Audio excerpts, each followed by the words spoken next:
નમસ્કાર, તમે જોઈ રહ્યા છો ગુજરાતની ગર્જના, સત્યનો અવાજ, જનતાનો વિશ્વાસ। અમદાવાદની ગુજરાત યુનિવર્સિટીમાં આરએસએસ દ્વારા આયોજિત પ્રદર્શનને લઈને વિવાદ સર્જાયો છે।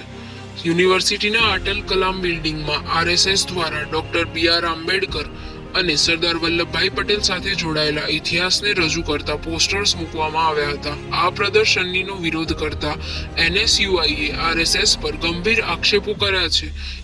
એનએસયુઆઈના કહેવા મુજબ રાષ્ટ્રીય સ્વયંસેવક સંઘને અધૂરો અને ભ્રામક ઇતિહાસ રજૂ કરતા પોસ્ટર્સ લગાવાયા છે, જેના દ્વારા શૈક્ષણિક સંસ્થામાં એક વિશિષ્ટ વિચારધારા થોપવાનો પ્રયાસ કરવામાં આવી રહ્યો છે।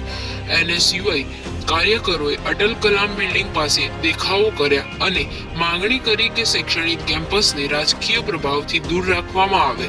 તેઓએ આક્ષેપ કર્યા કે આરએસએસનો ઇતિહાસ અંગ્રેજો સામે માફી માંગવાનો રહ્યો છે અને સરદાર પટેલે આરએસએસ પર પ્રતિબંધ મૂક્યો હતો, જે ઇતિહાસનો મહત્વનો ભાગ છે।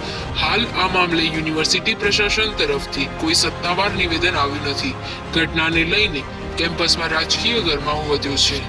અટકાયત છે તે પોલીસ દ્વારા કરવામાં આવી છે, પણ અમારો વિરોધ એ જ હતો કે સાચી માહિતી ગુજરાત યુનિવર્સિટીના વાઇસ ચાન્સેલર સુધી પહોંચે, કેમ કે આ તમામ માહિતી અહીંયા આવે છે તેનું કારણ આ ગુજરાત યુનિવર્સિટીના વાઇસ ચાન્સેલર નિર્જા ગુપ્તા છે, જે કંઈક ને કંઈક આ વિચારધારા સાથે સંકળાયેલા છે। એટલે અમે તેમની સામે આ રજૂ કરીએ અને તેઓ તેમની વિચારધારાથી તેઓ નાખુશ થઈ જાય કે આ અમારી વિચારધારાના ખિલાફ છે, એની માટે પોલીસ તંત્રને આગળ કરવામાં આવ્યું હતું અને પોલીસ દ્વારા અમે રજૂઆત કરીએ એના પહેલાં જ અમારી અટકાયત કરવામાં આવી હતી। પણ આ અટકાયત તો એક વખત થશે, પણ વિરોધ આજીવન થતો રહેશે। આ વિચારધારાનો આજીવન વિરોધ રહેશે, તે એનએસયુઆઈ કરતું જ રહેશે।